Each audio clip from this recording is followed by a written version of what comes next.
Why do we keep buying games that we don't play? And why does it hurt? Have you ever bought a game and felt that rush of dopamine, downloaded it, and then never played it? Or maybe you told yourself, nah, I'll get back to it. I'll play it later. And a whole year just passed and it sat there untouched, like some digital grave marker of your good intentions. Yeah, that's it's a lot of games for me. I mean, in fact, that's kind of the itch that we're scratching here. Because if gaming is supposed to be fun, then why does buying them feel more satisfying than actually playing them? And why, my dear analyst, does that freaking hurt? We were talking about gaming manuals a few seconds ago. The slow burn rituals, the long loading screens. Gaming wasn't just fun, it was a process. It forced you to slow down. And now, just like Postman says, we're in the age of instant access. Let me throw something at you, analyst. Buying a game today doesn't necessarily mean that you want to play it. Yeah, crazy, isn't it? It actually often means you just want to own it. Because the moment you buy that game, you feel accomplished, right? Like, yeah, I'm part of the culture now. I'm still a gamer, you know? I still enjoy this thing, right? I belong.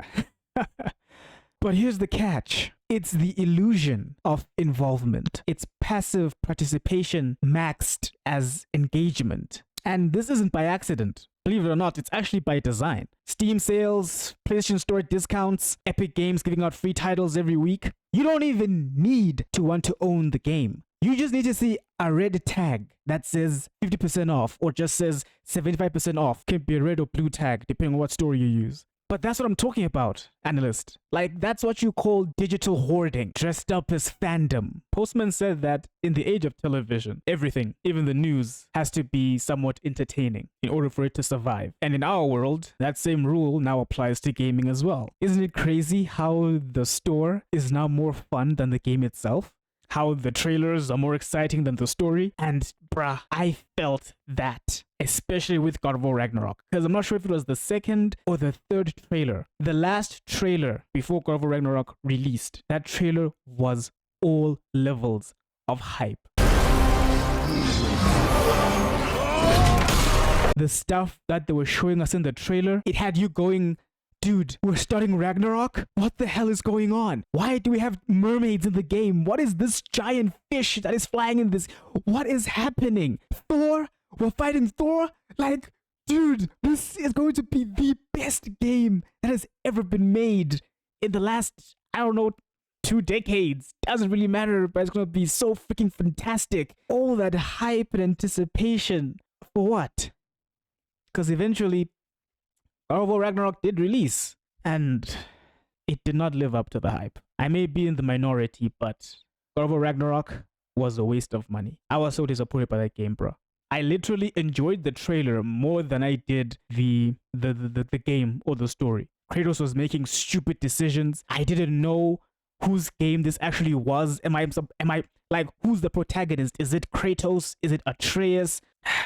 Why the hell is Kratos trying to provoke a fight? Like, it's the most legendary and strongest of the Norse gods.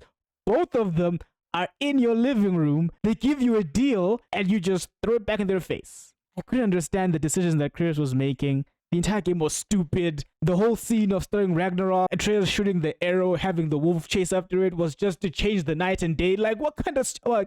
Guy.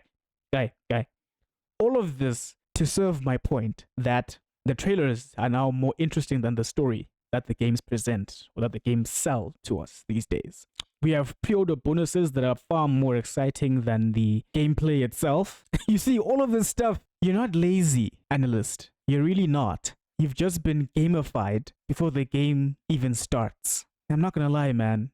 I felt it too. You know, I work hard. I save as much money as I can. I get hyped. I see a game that I want to play. Like recently, I bought 2 games this month. I bought Hogwarts Legacy and I bought FIFA. And it's sad to say, but probably the most fun part about owning those games was literally having to wait for them to be installed or downloaded. Because at least, I don't know why, but that just brought a level of anticipation. I enjoyed downloading the games for like a week or something. My internet isn't really that great, so maybe it'll take 3 days or 4 days, but it's that period of waiting that I tend to enjoy the most, because in that period of waiting, I get to experience anticipation. By the time the game actually loads up and I'm playing it, none of that stuff is there. The anticipation, the expectations that I had, they're not there. I'll play the game for maybe 10, 15 minutes and then I'll never play it again because I just don't feel like it anymore. It's not worth it.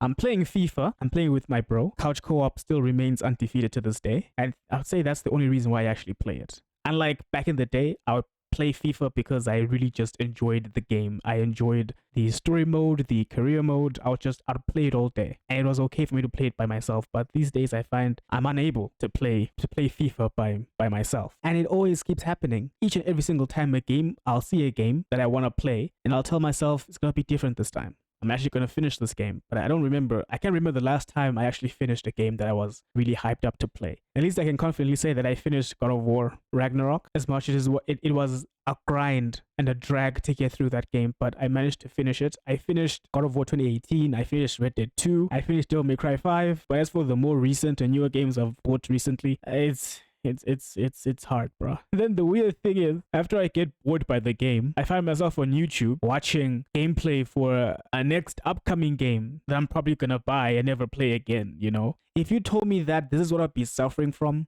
as a kid when I was like 7 or 11 years old, and you told me that there's gonna come a time whereby you're gonna have all the resources you can possibly want as far as getting games is concerned, but you're not gonna play any of them, I would have said, man, if you don't get the exactly. Analysts, we are stuck in this digital paradox. And it hurts deep down because you know that you don't have as much time as you used to. We have responsibilities now. We are fatigued. And in a weird way, buying the game is our way of saying that we still belong here, that I am still a gamer. It's nostalgia, obligation, and identity all wrapped up into this one digital receipt. So the challenge for you and I is, before we buy that next game, let's just pause for a moment and ask ourselves, do I want to play this or do I want to own this? Is this joy or is this performance? Because the saddest thing, my dear analysts, is not buying a bad game. It's buying a great game and never experiencing it.